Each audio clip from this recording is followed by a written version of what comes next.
How's it going, everyone? My name is Derek Afasi. I'm the owner of Afasi Financial Group and RetireSharp.com. Today's topic, I want to go in depth regarding retirement plans for individuals and fully explain the different options that somebody has. The most basic types of retirement plans, some of the common mistakes that individuals make with these types of retirement plans when they're not actually creating a type of strategy and looking at the 30,000-foot view and saying, okay, well, if I'm putting money in any sort of plan, how exactly can I do that most efficiently? And then also on the opposite side of the coin, when you're trying to pull monies out of those types of plans, how do you do that most effectively, most efficiently? So the two main concepts that I want you guys to understand are something known as wealth accumulation, or an accumulation phase, and then we have something known as wealth preservation and distribution. So, depending upon whichever stage you are in life and you're, investing into these plans and you're saving into these types of retirement plans, if let's say you're in your 30s and you say, okay, well, I don't want to retire until I'm at least age 65, well, then obviously you want to have the most effective accumulation route. If let's say you're 55 years old and you understand you're going to be retiring at age 65, well, now that means you might have to be a little bit more conservative with your investing, so you're not leaving yourself exposed to some different negatives such as market risk, such as large fees, so large impacts on those accounts, because when it comes time to actually pull money from those accounts, it could hurt you significantly with those types of negatives and that pressure and those losses. So with the very basics, what is a retirement plan? A retirement plan is just essentially a type of plan, whether that be into a non-qualified account, like as simple as just a savings account, or it could be a little bit more intricate, such as a qualified retirement account, like a 401k and IRA. What you're mainly doing with retirement plans is you're investing monies for your retirement years later on.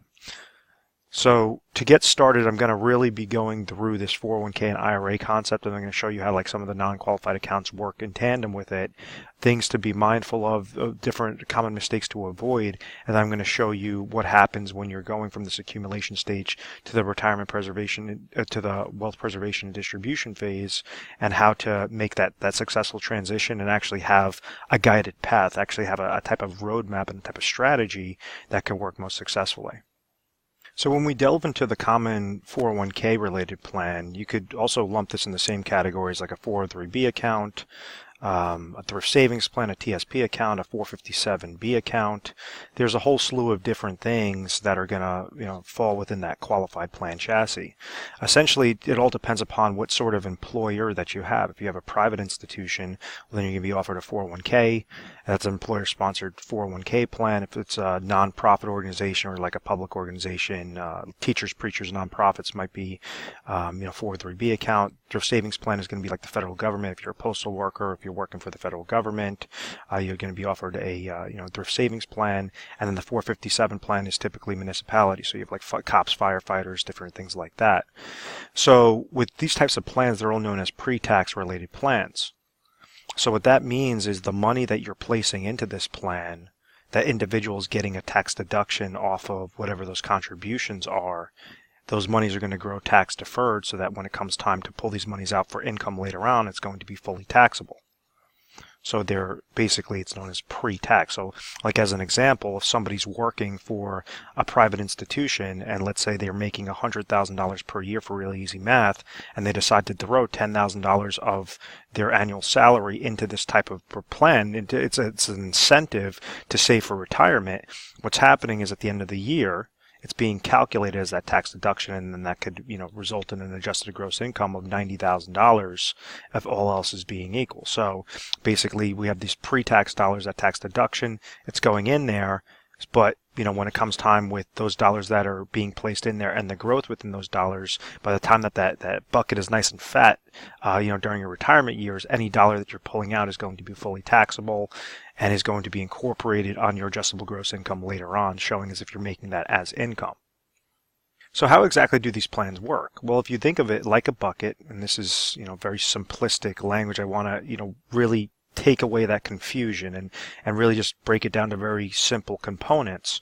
If you're thinking of this plan, it's like a bucket of money, and let's say you started working for a company and you're 30 years old, you just start working for this private institution, so you're offered a 401k plan. What typically happens is they say, okay, this is what you're going to get paid.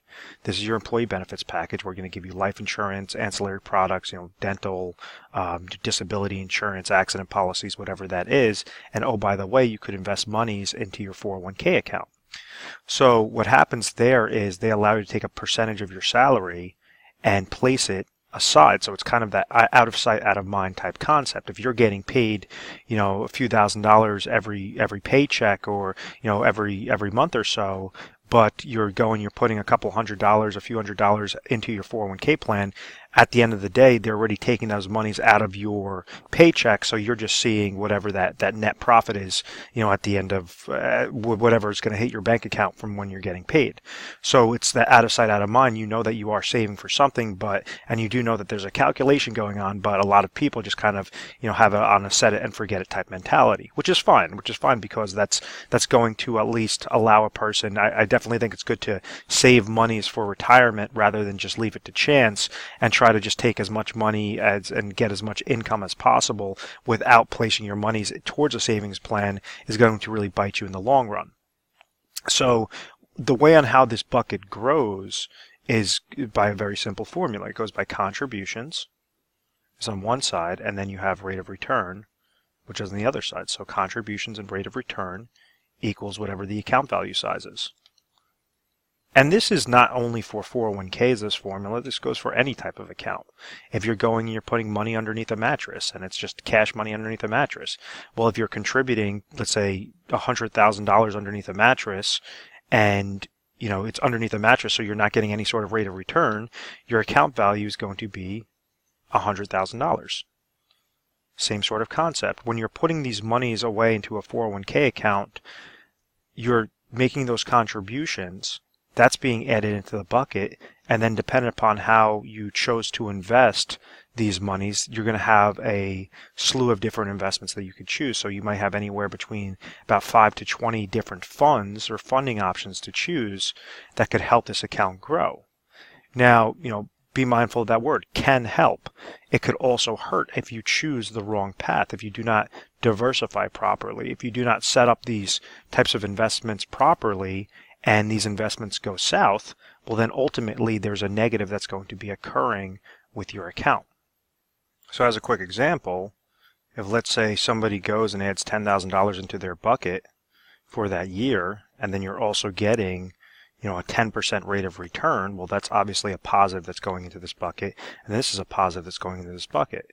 So when individuals or when 401k related plans first got implemented, and when they started really becoming popular was right around the 1978, 1980, what we saw was the largest growth in the stock market that the stock market has ever seen. So from 1980 through 2000, the stock market grew over 1,000%, meaning the Dow Jones Industrial Average grew over 1,000%.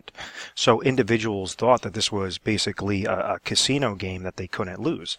As long as they were putting max contributions into their plan, well, then they were seeing these unbelievable gains.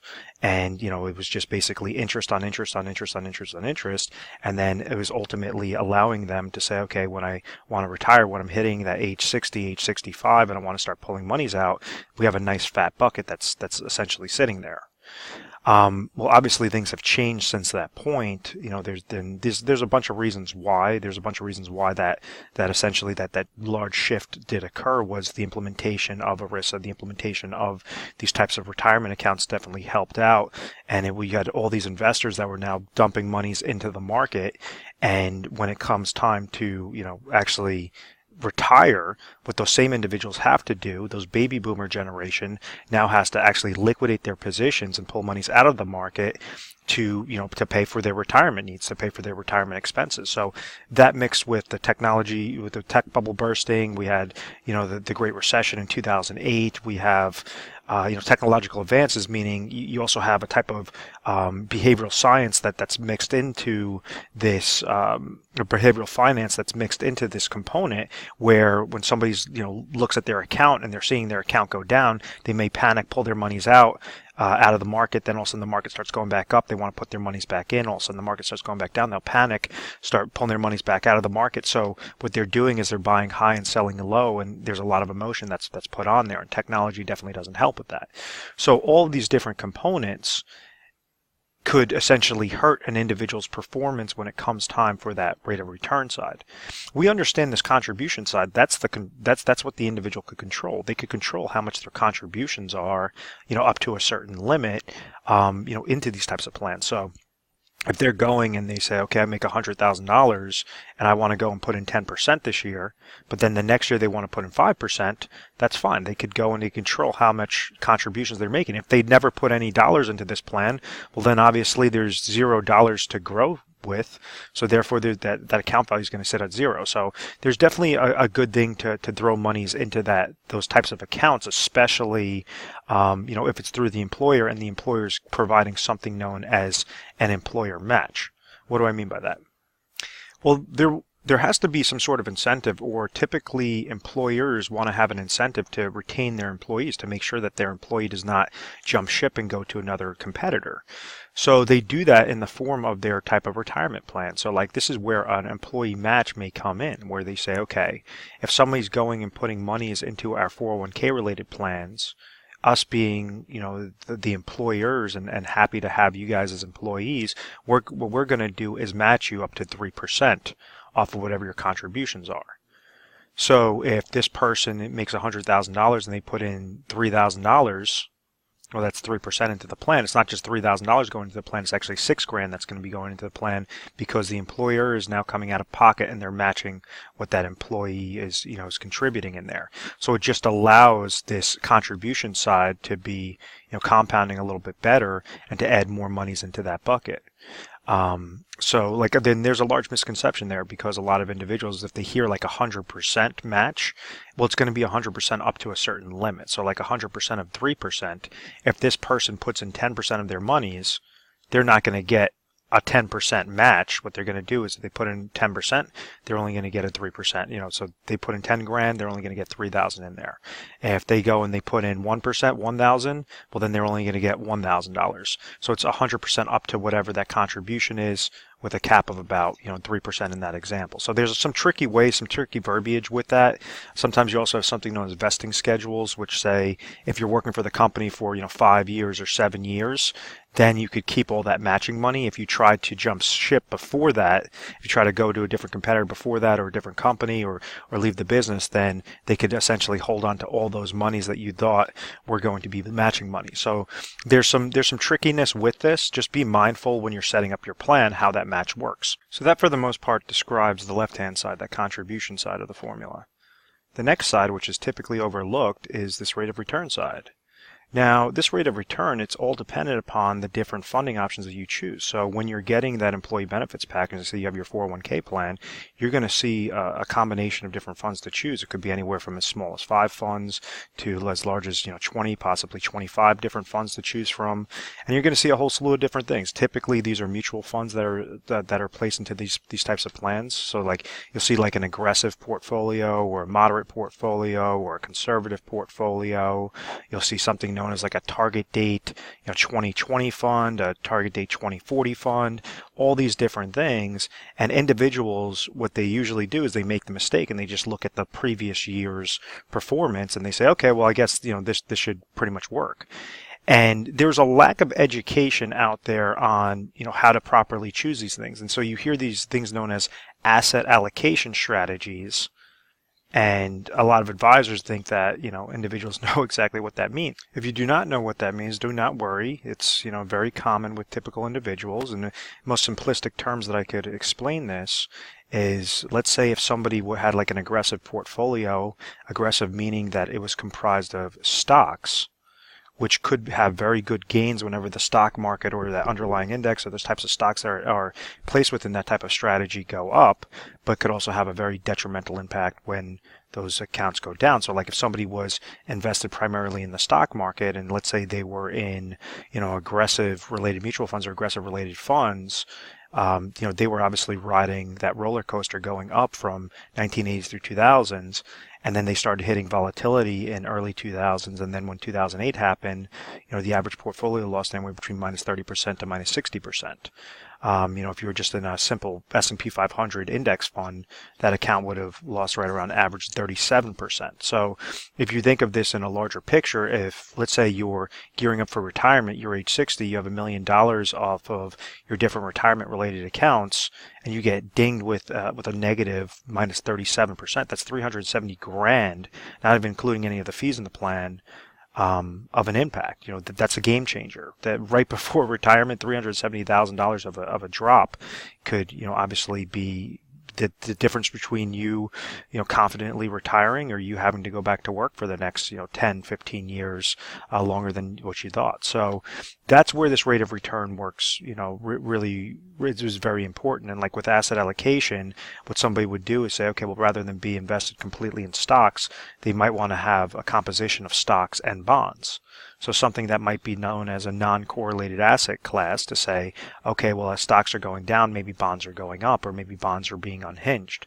So it's at least softening up that cushion of taking that large blow with the downward market loss. Then you also have different things like commodities. So you might see these different commercials like gold, silver, different things that, oil commodities.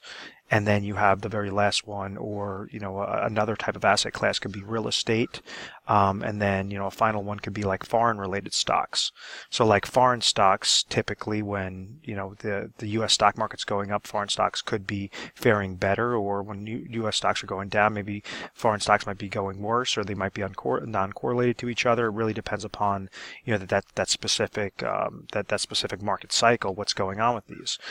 So when someone's looking at a proper quote-unquote asset allocation strategy, what they might want to do is leverage, 4 or 5 different asset classes to say, okay, well, if one goes down, the others could be completely unhinged, or the others could go up. So you have something that's negatively correlated to each other, some of them that has no correlation to each other, some of them have positive correlation to each other. So it really is just basically not leaving all your eggs in one basket. So if we understand that concept, and we understand there's an importance of obviously the contributions, and it's a very large importance on the rate of return side, well, there's only so much juice that you could squeeze from these funds. One of the things I mentioned with these employer-sponsored plans is you're going to have anywhere between 5 to 25 different funding options to choose. So kind of think of them as eggs in your basket. If you're trying to set up a good strategy for growth, well, it might be limited because of your limited funding options. So this is where, essentially a lot of the downfalls come into play regarding those employer-sponsored plans are the limited options. So basically only, these basket of funds that they could choose from, they might not be the best. They might be really crappy funds, but they're still allowing an individual to save their money and try to have some sort of growth, try to squeeze some sort of growth out of that type of account. Well, we understand that the negative with this is it doesn't matter how much money you place in contributions and what your previous rates of return were. If you're going, just like that other example, if you had your account at $1 million and you took a 60% hit, well, it was because this rate of return came back negative. That's as if someone's taking a sword and slicing your bucket. So this is obviously a problem. This is a common mistake, is individuals being, too aggressive or too heavily invested towards one side over the other, or not really understanding that strategy and leaving themselves exposed to a large downward market loss, or even a market correction, something that could just really instill a fear for properly retiring and really mess with that accumulation-based strategy. And these are where IRAs come into play. And an IRA, like if we just had a traditional IRA, meaning it's a qualified retirement account still on that pre-tax side, and we were to use that same example of the bucket, well, we understand that the contributions and rate of return is going to equal the size of the bucket. Now, but there's a difference between a typical employer-sponsored plan like a 401k regarding contributions versus a type of traditional IRA, is the contributions are going to be much more limited on the IRA. So like what I mean by that, and I'm filming this video in 2018, an individual that's investing into a 401k plan, 403b, 457 plan under the age of 50 could contribute up to $18,500 in a given year. or if they're above the age of 50, they could utilize something known as catch-up contributions of $24,500 per year. Those same contributions in an IRA for somebody under the age of 50 is only $5,500. Age 50 and over would be $6,500. That's the catch-up contributions. So there's still a way that, obviously if somebody's putting monies into this plan, they're making those contributions. That's obviously a positive into this type of IRA account. They're not going to be receiving an employer match because obviously they're not going to be matched to themselves. IRA stands for individual retirement account, so it's set up by the individual.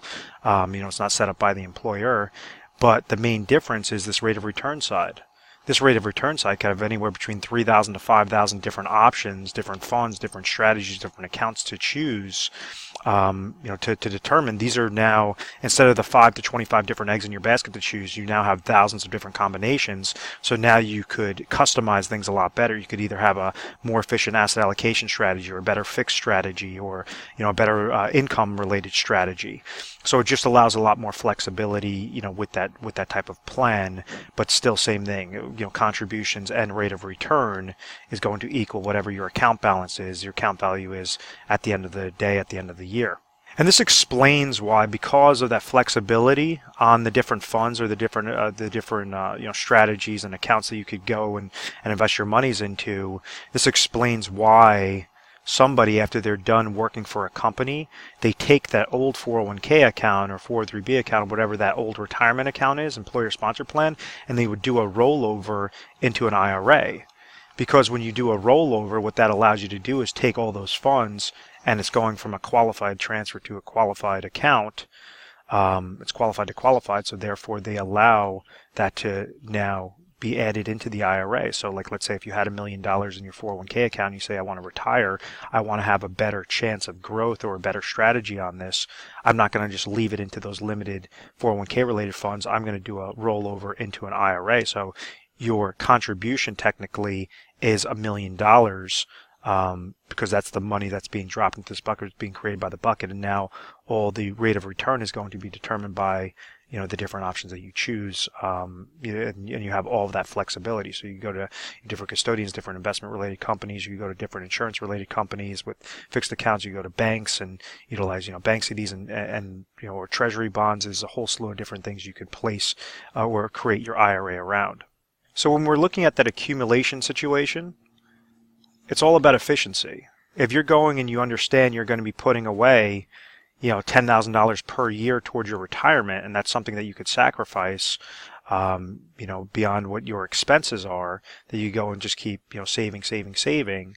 Well, you want to put into an efficient route. If that means that, your employer's matching you 5% and you make $100,000, well, what typical individuals do is they'll go and they'll just, put in whatever that match is, and then they can take the other monies and put that into an IRA, or they can take those other monies and set that up into a more tax efficient vehicle like a Roth IRA or something known as a 7702 cash value life insurance plan that could grow tax-free, pull your monies out tax-free, and leave a tax-free death benefit to loved ones. So there's a slew of different things. It's all about really figuring out how much you want to save, and then looking underneath the hood and looking at the math and science behind it and saying, okay, which one's going to be the most effective route?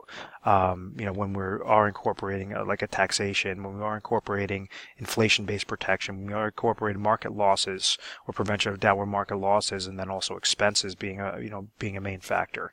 So all of those different things have to work in tandem with one another to have an efficient accumulation strategy, because that could be the difference. That small little tweak of just leveraging 2 or 3 different accounts as opposed to one employer sponsored account could be the difference of having $1 million at the end of the road right before you're going to retire, or $1.5 million, $2.2 million. There's a whole slew of different things that you just want to make sure you're using for max efficiency and growth. Now, the other common mistake that occurs is when somebody's they're utilizing an accumulation-based strategy when they're actually nearing up for retirement, and they're being too aggressive, or they're investing too much money, they're trying to go too much for a growth strategy, leaving themselves exposed to a large market hiccup, and they're not properly transitioning to that wealth preservation and distribution strategy. And what I mean by that is, if you take a typical account, and let's say an account is invested into different mutual funds, well, there's going to be different fees regarding those types of mutual funds. So mutual funds typically range right around 1.31% on average related mutual fund fee. You could also have a financial advisor that's charging you a type of advisory fee, anywhere from 1% to 2.5%, whatever that case might be, to quote unquote monitor that type of account. Then you could also fall victim to a downward market loss because obviously it's investments, so investments could go up and they could go down. If it unfortunately goes down while you have your money invested while you're trying to pull monies from that account, that could be very detrimental to your position. You're also pulling out income from this type of account to pay for your retirement related expenses, and you also depending upon what your expenses are, majority of individuals have something known as inflationary-based expenses. So these are the costs of goods and services increasing year by year. So what might be, you having to pull out $50,000 this year, and the next, in 5 years in the future might be $55,000. Might be, in the next 5 years after that might be another $60,000. So what's happening is you're just draining more and more from that account. So what is occurring with these types of plans, especially for retirement plans after an individual stops working, well, they're not making any more contributions. So now we have to rely on this rate of return side, and the most efficient strategy regarding does this rate of return really impact how an income strategy works. And and basically when we have these different negatives, they're like these micro holes coming out of the bucket, or this pressure that's being placed on the bucket, and it could result in a retirement disaster. A really quick example is, let's say if somebody had $1 million into their accounts, and they were getting charged, let's say $10,000 per year in mutual fund related fees. They got dinged with another $10,000 in advisory related fees. The market just lost 10%. So let's say the market lost 100,000 of their monies, and they decide to pull out 5% of their dollars, 50 grand. They need 50 grand to live off to live that year. Well, they would have walked into the year with $1 million in this very really realistic example, just a minus 10% loss. They would have ended up losing $150, $60, $70, $170,000 worth of value, and their new account balance would be sitting at $830,000. So the next year, they still have the mutual fund related fees, they still have advisory related fees, they still are susceptible to downward market losses. Even if there is no downward market loss and there's a slight gain, now they have to pull out $50,000, or even if we're incorporating inflation, maybe it might be $51,000. Which $51,000 or $50,000 is a much larger percentage of $830 than on the original $1 million. So you have these negative effects that could really hurt retirement accounts. So I hope that concept makes sense. And it's very easy to look at problems and to see these different negatives that could occur, but what exactly are some solutions that an individual could create, and strategies to make sure that they're, obviously I spoke about being efficient and seeing exactly which would be the best route regarding your accumulation stage. It's obviously trying to accumulate those dollars as best way possible, but the most important one is the wealth preservation and distribution strategy, because if you mess up this phase, it's going to result in you having to go back to work in your 70s and your 80s, or outliving your retirement incomes, just relying on Social Security income as your main income source. So, that's what we want to essentially avoid. And understand, like, retirement plans used to be very simple in the past. An individual would work for a company. I use the example in majority of my videos. I say my grandfather as an example. He was an elevator mechanic for the city of New York, and he had something known as a pension plan that was offered to him. So what happened was, as he was working, as he gave X amount of years of service to the city, they were saying, okay, we're going to pay you salary. We have your different, benefits. And what we're going to do is invest money for you on the back end that will produce you a guaranteed income stream every single year for either you or you and your spouse every single month until the day that you pass away. So, he was putting in all those different years. He was having that calculation get larger and larger and larger. The more hours that he worked, the longer years that he worked, was obviously adding into his calculation, so that when he retired, they said, okay, well, I could obviously pull monies from my pension. That's going to be a guaranteed income source. And then I also have my Social Security income. That's a guaranteed income source. I have my other assets have I included into, IRAs or my employer-sponsored plan, as well as additional savings. And it's all these dollars that are essentially sitting there to allow you to, live the lifestyle that you want, to make sure that as long as your income in retirement is greater than your expenses, well, then you could accomplish a confident retirement. You could have that successful retirement. And this coincides with the three things scenario, the three things that I say that every individual needs to figure out before they're retired, or if they're currently retired, how to stay retired forever. What do I mean by that? Well, the first thing is what I briefly spoke about, was income sources.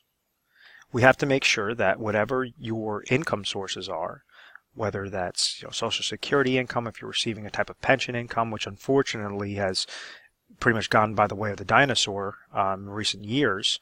Individuals are typically not offered pension plans anymore. And then you also have your retirement accounts, your retirement savings to rely on as that third type of income source. So as long as you have the proper wealth preservation distribution strategy, how exactly can you make sure that your income sources, whatever you're deriving from these accounts, is greater than your expenses? Step 2 is to make sure that you also have monies left over in a type of emergency fund situation. So the way and how this is calculated is typically, rule of thumb, is going to be about 6 to 12 months of whatever your expenses are. You want to at least set aside into some sort of liquid account, meaning a savings account, a money market account, whatever that is, that you could access at any point in time. You have a medical ailment, you have to get a new car, you have to take a emergency vacation, or you want to just basically splurge a little bit. You could obviously pull from this bucket something that's easily accessible. And then the third aspect for confidence is to have some sort of inflationary based protection, meaning that if you have expenses, and let's say somebody has $50,000 of expenses, well, maybe 25,000 of those expenses are inflationary, and then 25,000 are fixed expenses. So that means that this portion might increase between 2 to 4% in a given year, just like the pace of inflation. The cost of goods and services increase. Obviously, you're going to have to dip further and further and further into your bucket. So that's why it might be $50,000 goal the year that you retire, but then it might creep up to $52,000, $55,000, $60,000. If you're not incorporating this inflationary protection in your plan, well, then that's not a true plan. You're leaving yourself exposed to outliving your retirement savings. So if we go with the situation, let's say if somebody accumulated in their IRAs and their 401k related account, and they say, okay, I'm age 60, I want to retire by the time I'm age 65. I have $1 million that's essentially saved up. I have 5 more years worth of growth. And I want to make sure that at age 65 I can walk out into the sunset and know that I never have to go back to work, and I'm having more than enough income coming to me. How exactly can I accomplish my goal? And my premise is always use the smallest amount of dollars and only as much as necessary to accomplish this goal. So you use product lines that will, if you're trying to generate income, you use products that are trying to generate income. That doesn't mean that you throw all the money into an income generating product. You only place the smallest amount of dollars that is necessary to accomplish that goal. So like if we go and sit down, do your budgeting sheet, or you figure out what your budgeting analysis is, and you say, okay, well, I understand that my expenses every single year currently are $60,000 right now. But at age 65, these expenses, because I'm not going to have a lot of other expenses, things are going to get paid off. Maybe that's going to be $50,000 by the time you retire. Well, then this is going to be the goal. $50,000 is going to be whatever that goal is. You have $1 million to work with. A simple solution, and this is just a hypothetical example. First thing we want to tackle, most importantly, is income sources. If your goal is $50,000, and what exactly are your income sources? If you don't have a pension plan, you just have this retirement savings, and at age 65 you could trigger Social Security income. Well, maybe Social Security income at that time is $30,000. So now it's saying, okay, well, $50,000 is the goal, $30,000 is at least some sort of guaranteed income source. You have a $20,000 gap. So this is where you could utilize this $1 million, maybe take $200,000 out of that, place that into roll it over or transfer that into an IRA. And you can have that in an IRA annuity, preferably one that's a hybrid annuity, the ones that came out after 2008, which is like a fixed index annuity with an income rider that allows you to trigger lifetime income without surrendering all your money to the insurance company, meaning that you could still leave money to beneficiaries, you could still access portions of those dollars. There's a whole slew of different things, but for the most important aspect is $20,000 is the goal. That's what we have to get of lifetime income that's going to last you for the rest of your life or yours and your spouse's life. So out of this $1 million bucket, we didn't take the full million and put that into a hybrid annuity or put that into an IRA annuity and say, oh, well, now we could generate all this money. If you don't need the money, you don't need the money. We only want to set it up to specifically that goal.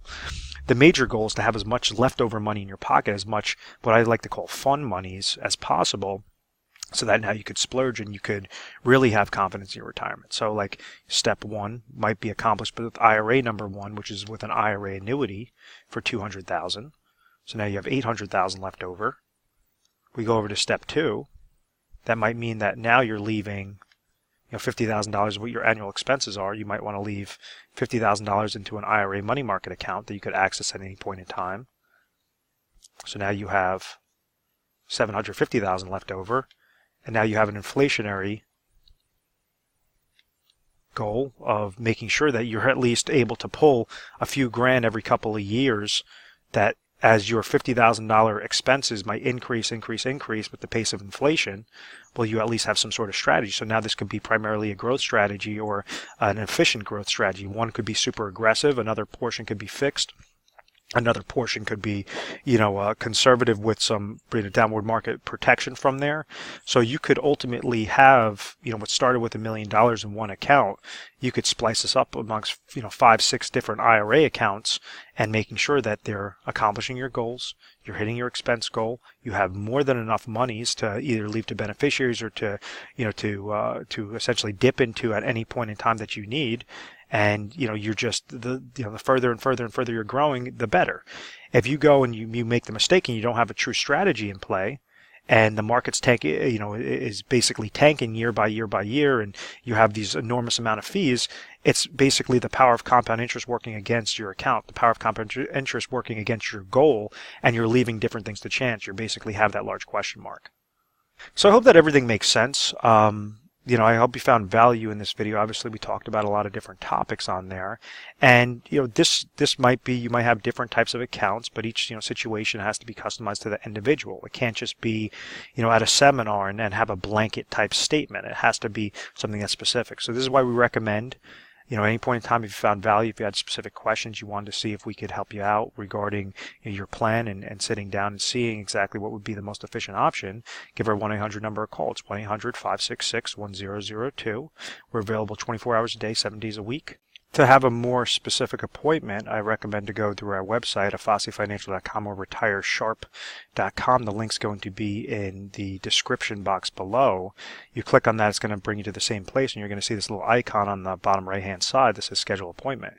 So you'll be able to deal specifically with a strategy specialist and really help you out with your situation, and whether that's virtual conferences, face-to-face meetings, giving you literature pieces, whatever the case may be. It's all about education. What we want to make sure is that you're properly educated on your situation. We're trying to figure out what's your point A, what is your current situation right now, what is your point B, what is your ultimate goal, and then how to get from point B through essentially date of death successfully, to make sure that you have that pure confidence where, it's an accumulation route, how could we be most efficient? If it's a wealth preservation and distribution route, how could you be most efficient, leaving as much money in your pocket at the end of the day? So, it's some common sense ideas, but it's with very specific strategies, and then we use a lot of math and science behind it to make sure, our different plans are accurate and you enjoy the process. So, with that being said, I want to thank you very much for watching this video. Please feel free to subscribe to our YouTube channel, Retire Sharp,